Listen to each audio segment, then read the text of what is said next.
Section 1. You will hear a woman telephoning a tourist office to ask about free activities. First, you have some time to look at questions 1 to 6.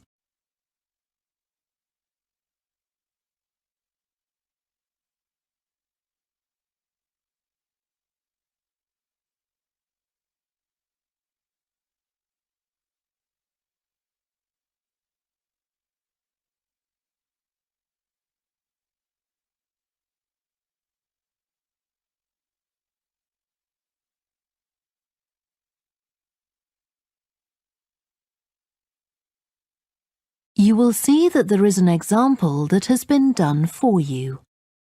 On this occasion only, the conversation relating to this will be played first. Good morning, this is Burnham Tourist Office, Martin speaking. Oh, hello. I saw a poster about free things to do in the area, and it said people should phone you for information. I'm coming to Burnham with my husband and 2 children for a few days on June the 27th, or possibly the 28th, and I'd like some ideas for things to do on the 29th. Yes, of course. The date that the woman wants information about is the 29th of June, so the letter C has been circled. Now we shall begin. You should answer the questions as you listen because you will not hear the recording a second time. Listen carefully and answer questions 1 to 6. Good morning, this is Burnham Tourist Office, Martin speaking. Oh, hello. I saw a poster about free things to do in the area, and it said people should phone you for information. I'm coming to Burnham with my husband and 2 children for a few days on June the 27th, or possibly the 28th, and I'd like some ideas for things to do on the 29th. Yes, of course. OK. Then let's start with a couple of events especially for children. The art gallery is holding an event called Family Welcome that day, when there are activities and trails to use throughout the gallery. That sounds interesting. What time does it start? The gallery opens at 10 and the Family Welcome event runs from 10:30 until 2 o'clock. The gallery stays open until 5, and several times during the day they're going to show a short film that the gallery has produced. It demonstrates how ceramics are made, and there'll be equipment and materials for children to have a go themselves. Last time they ran the event there was a film about painting, which went down very well with the children, and they're now working on one about sculpture. I like the sound of that. And what other events happen in Burnham? Well, do you all enjoy listening to music? Oh, yes. Well, there are several free concerts taking place at different times, 1 or 2 in the morning, the majority at lunchtime and a couple in the evening, and they range from pop music to Latin American. The Latin American could be fun. What time is that? It's being repeated several times in different places. They're performing in the Central Library at 1 o'clock, then at 4 it's in the City Museum, and in the evening at 7:30 there's a longer concert in the theatre. Right. I'll suggest that to the rest of the family. Something else you might be interested in is the boat race along the river. Oh, yes. Do tell me about that. The race starts at Offord Marina to the north of Burnham and goes as far as Summer Pool. The best place to watch it from is Charlesworth Bridge, though that does get rather crowded. And who's taking part? Well, local boat clubs, but the standard is very high. One of them came first in the West of England Regional Championship in May this year. It was the first time a team from Burnham has won. It means that next year they'll be representing the region in the National Championship. Before you hear the rest of the conversation, you have some time to look at questions 7 to 10.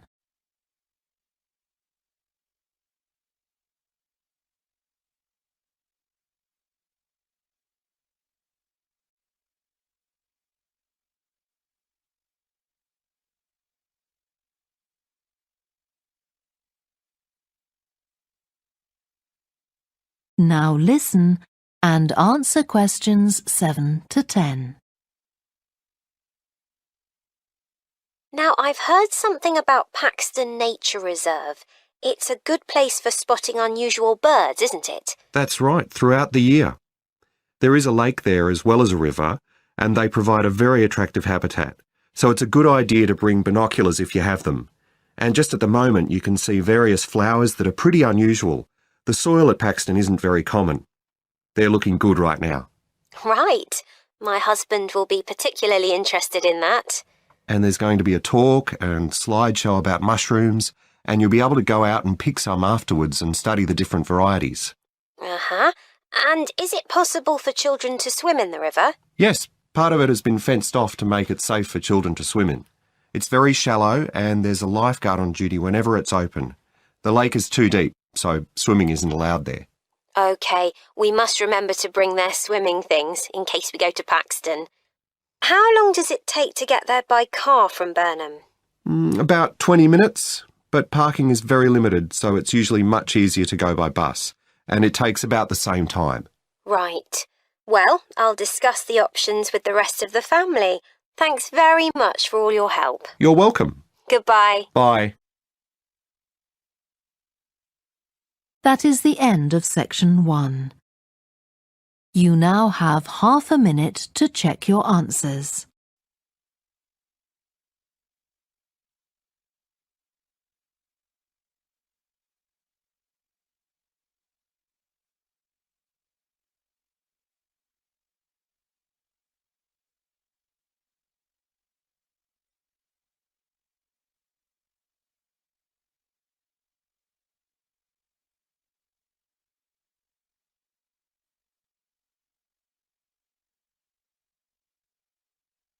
Now turn to section 2. Section 2. You will hear a talk given by a woman called Shona Ferguson about changes in a town called Barford. First, you have some time to look at questions 11 to 15.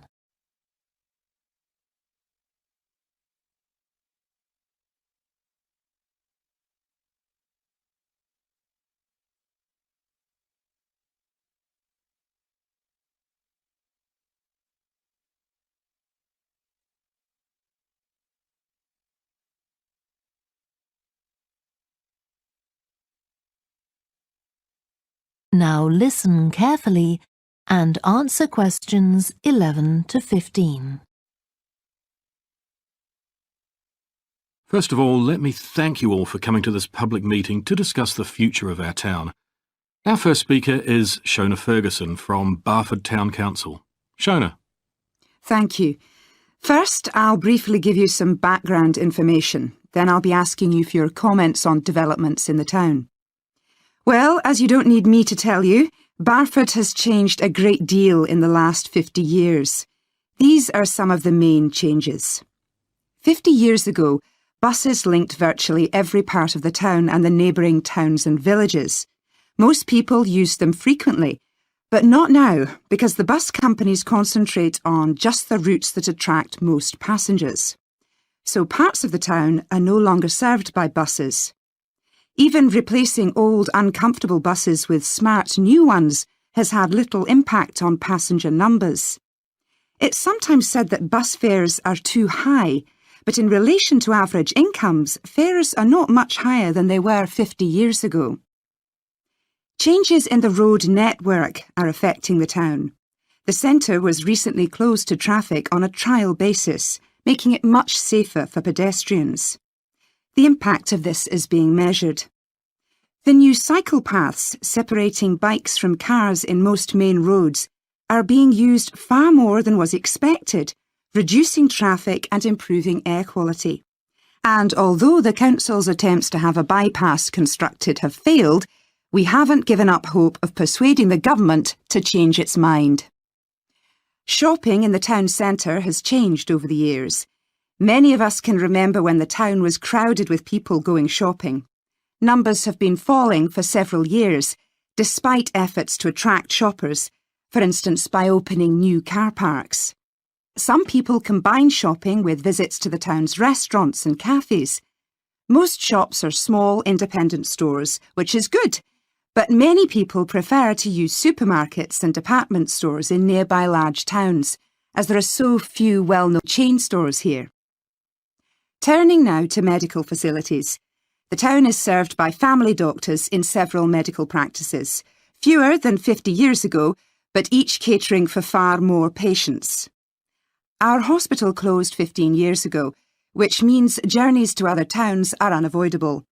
On the other hand, there are more dentists than there used to be.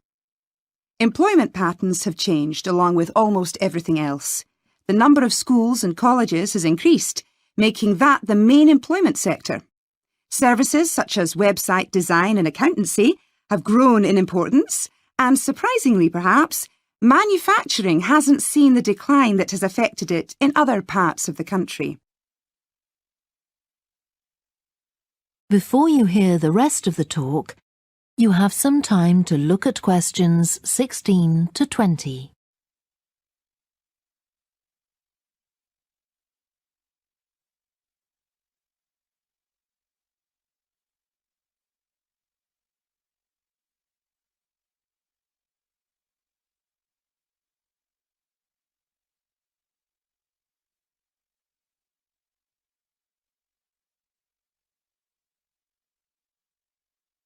Now listen and answer questions 16 to 20. Now I'll very quickly outline current plans for some of the town's facilities, before asking for your comments. As you'll know if you regularly use the car park at the railway station, it's usually full. The railway company applied for permission to replace it with a multi-storey car park, but that was refused. Instead, the company has bought some adjoining land, and this will be used to increase the number of parking spaces. The Grand, the old cinema in the High Street, will close at the end of the year and reopen on a different site. You've probably seen the building under construction. The plan is to have 3 screens with fewer seats rather than just the one large auditorium in the old cinema. I expect many of you shop in the indoor market. It's become more and more shabby looking, and because of fears about safety, it was threatened with demolition. The good news is that it will close for 6 weeks to be made safe and redecorated, and the improved building will open in July. Lots of people use the library, including school and college students who go there to study. The council has managed to secure funding to keep the library open later into the evening, twice a week. We would like to enlarge the building in the not-too-distant future, but this is by no means definite. There's no limit on access to the nature reserve on the edge of town, and this will continue to be the case. What will change, though, is that the council will no longer be in charge of the area. Instead, it will become the responsibility of a national body that administers most nature reserves in the country. OK, now let me ask you if you have... That is the end of section 2. You now have half a minute to check your answers.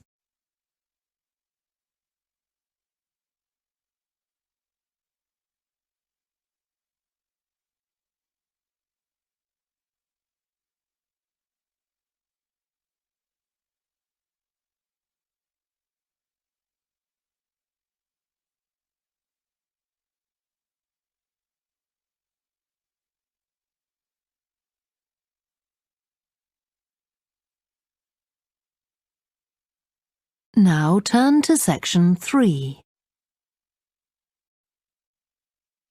Section 3.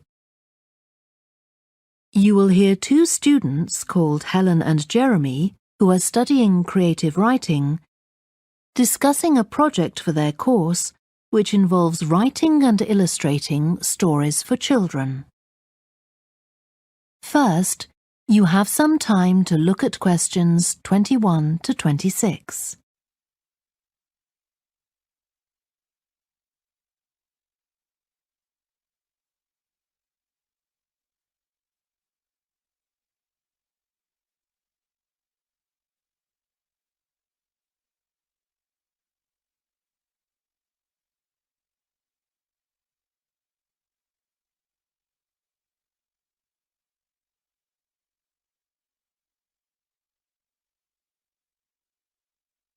Now listen carefully and answer questions 21 to 26.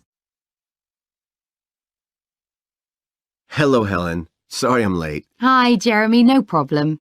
Well, we'd better work out where we are on our project, I suppose. Yeah, I've looked at the drawings you've done for my story, The Forest, and I think they're brilliant. They really create the atmosphere I had in mind when I was writing it. Oh, I'm glad you like them. There are just a few suggestions I'd like to make. Go ahead. Now, I'm not sure about the drawing of the cave. It's got trees all around it, which is great, but the drawing's a bit too static, isn't it? I think it needs some action. Yes, there's nothing happening. Perhaps I should add the boy, Malcolm, isn't it? He would be walking up to it. Yes, let's have Malcolm in the drawing. And what about putting in a tiger? The one that he makes friends with a bit later. Maybe it could be sitting under a tree, washing itself. And the tiger stops in the middle of what it's doing when it sees Malcolm walking past. That's a good idea. OK, I'll have a go at that. Then there's the drawing of the crowd of men and women dancing. They're just outside the forest, and there's a lot going on. That's right. You wanted them to be watching a carnival procession, but I thought it would be too crowded. Do you think it works like this? Yes, I like what you've done. The only thing is, could you add Malcolm to it without changing what's already there? What about having him sitting on the tree trunk on the right of the picture? Yes, that would be fine. And do you want him watching the other people? No, he's been left out of all the fun, so I'd like him to be crying. That'll contrast nicely with the next picture where he's laughing at the clowns in the carnival. Right, I'll do that. And then the drawing of the people ice skating in the forest. I wasn't too happy with that one. Because they're supposed to be skating on grass, aren't they? That's right, and it's frozen over.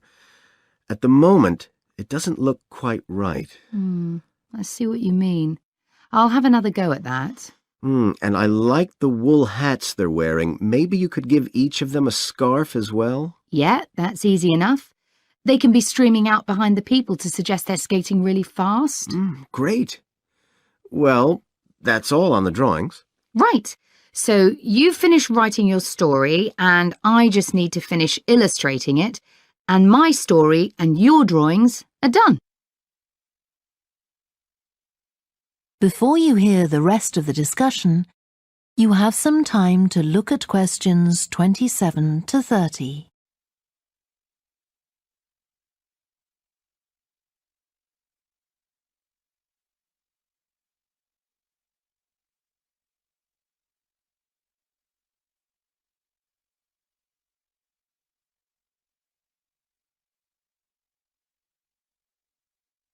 Now listen and answer questions 27 to 30.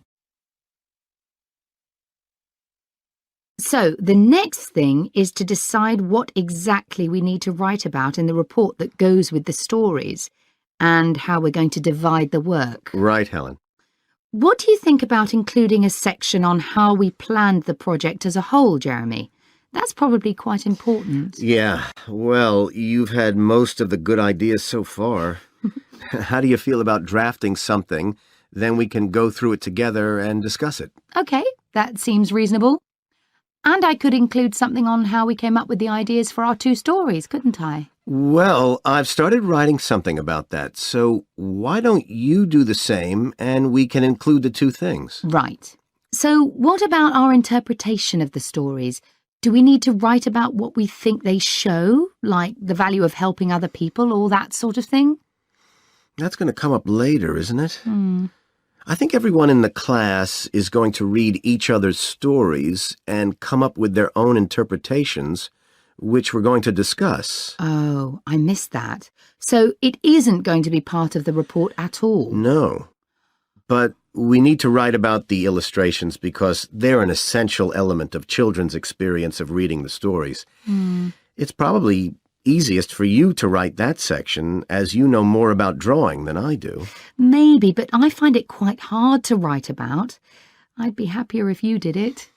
Okay. So when do you think we can get this ready? That is the end of section 3. You now have half a minute to check your answers.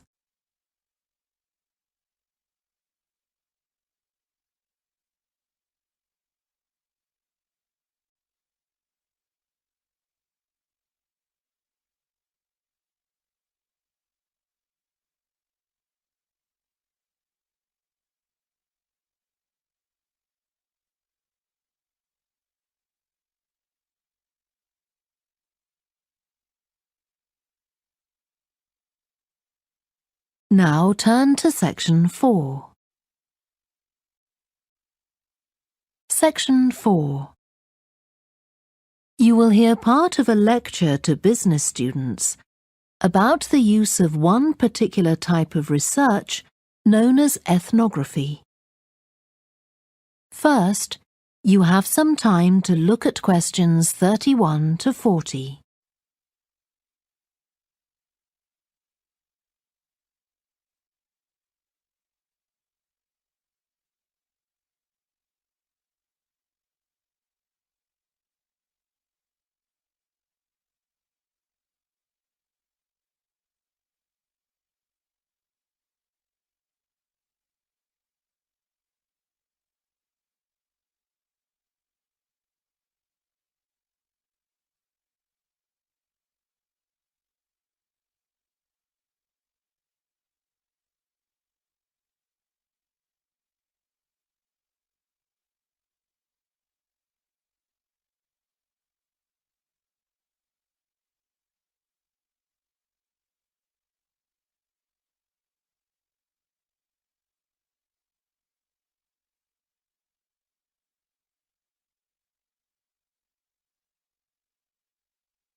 Now listen carefully and answer questions 31 to 40.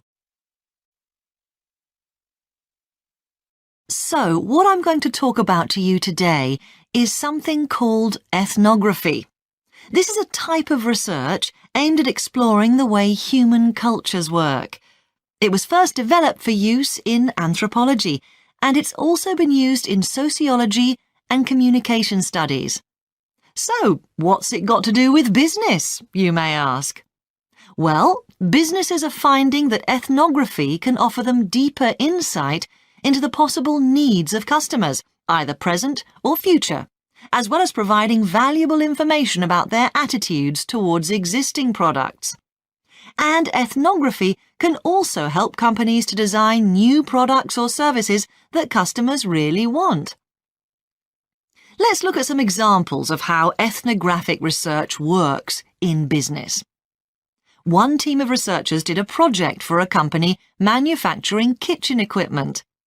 They watched how cooks used measuring cups to measure out things like sugar and flour. They saw that the cooks had to check and recheck the contents because although the measuring cups had numbers inside them, the cooks couldn't see these easily.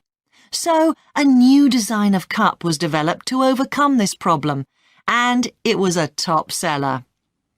Another team of ethnographic researchers looked at how cell phones were used in Uganda, in Africa. They found that people who didn't have their own phones could pay to use the phones of local entrepreneurs. Because these customers paid in advance for their calls, they were eager to know how much time they'd spent on the call so far. So the phone company designed phones for use globally with this added feature.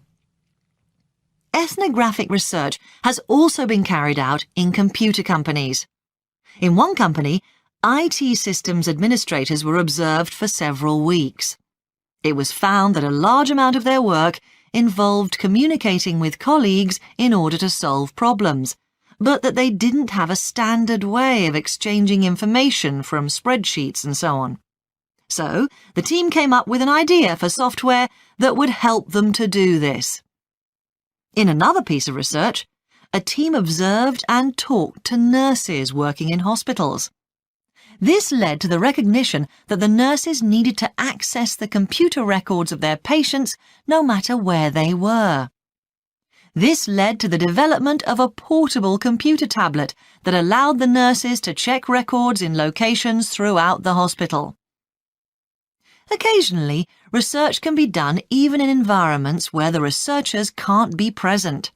For example, in one project done for an airline, respondents used their smartphones to record information during airline trips, in a study aiming at tracking the emotions of passengers during a flight.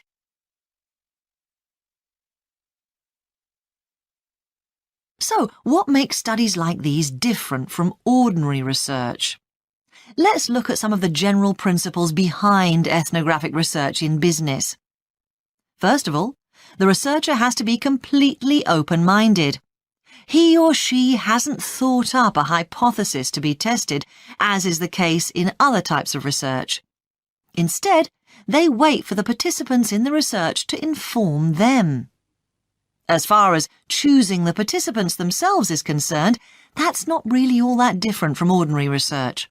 The criteria according to which the participants are chosen may be something as simple as the age bracket they fall into, or the researchers may select them according to their income, or they might try to find a set of people who all use a particular product, for example. But it's absolutely crucial to recruit the right people as participants. As well as the criteria I've mentioned, they have to be comfortable talking about themselves and being watched as they go about their activities.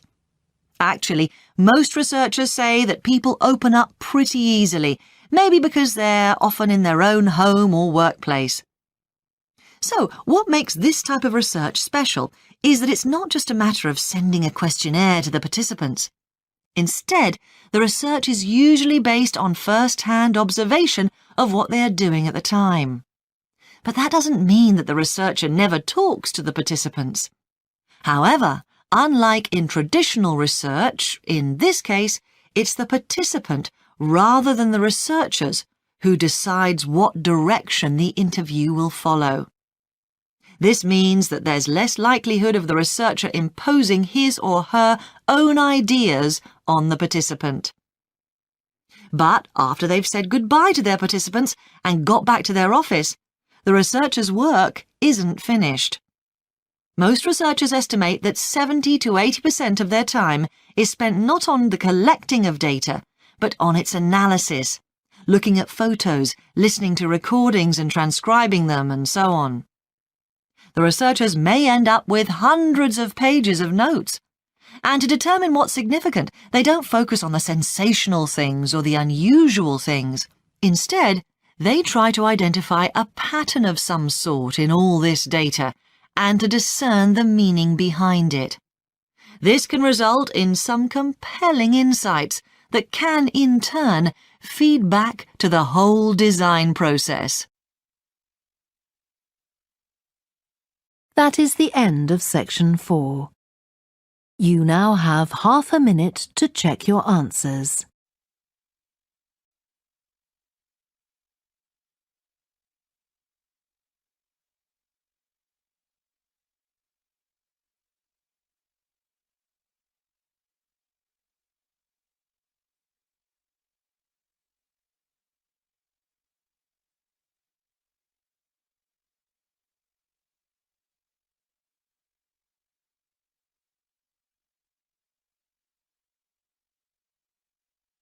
That is the end of the listening test. You now have 10 minutes to transfer your answers to the answer sheet. Please stop writing and wait for your question booklet to be collected.